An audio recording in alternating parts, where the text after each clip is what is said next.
Jason Moore Brown was deployed overseas 3 times just after 9/11 during the War on Terror. There was constant fighting every day, and then it turned into the IEDs that everybody's familiar with, the roadside bombs. We lost 6 soldiers in our battalion. His time in Iraq was particularly challenging.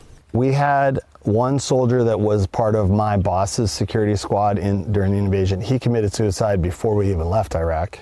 And then a few months later, we had one of our company commanders committed suicide as well. He soon realized that coming home didn't end the fighting. He'd gone from a battlefield overseas to a personal one here at home.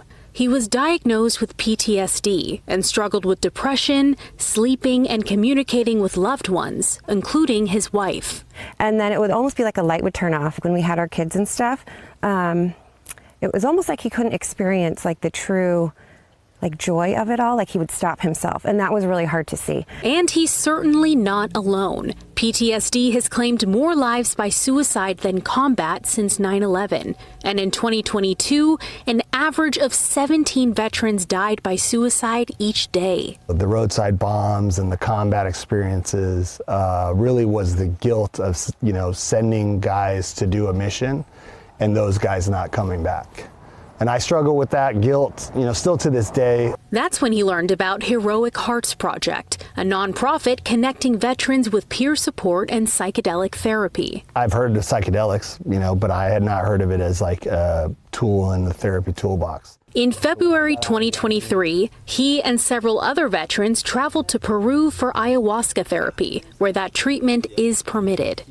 He credits it as one of the most beneficial things he's done since leaving the Army. You could just tell that weight had been lifted off of him. A study found that fewer than 10% of veterans see improvement with traditional medication, while about 80% report major or total relief after psychedelic treatment. An associate professor with the UC Davis Institute for Psychedelics and Neurotherapeutics says the substance can help the brain process trauma differently. So plasticity is the ability of the brain to modify its connections and its circuitry in a way that normally is involved in learning and memory from a very broad perspective.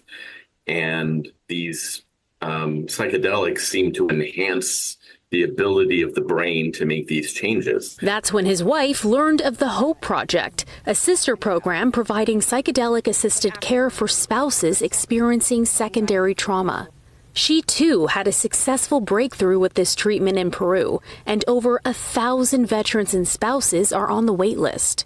Brown Moore and other HHP vets just returned from our nation's capital, advocating for other vets to receive this treatment. Meanwhile, here in California, Governor Gavin Newsom just signed a new law that will launch a statewide research pilot study to explore whether substances like psilocybin could help people with PTSD and other mental health conditions.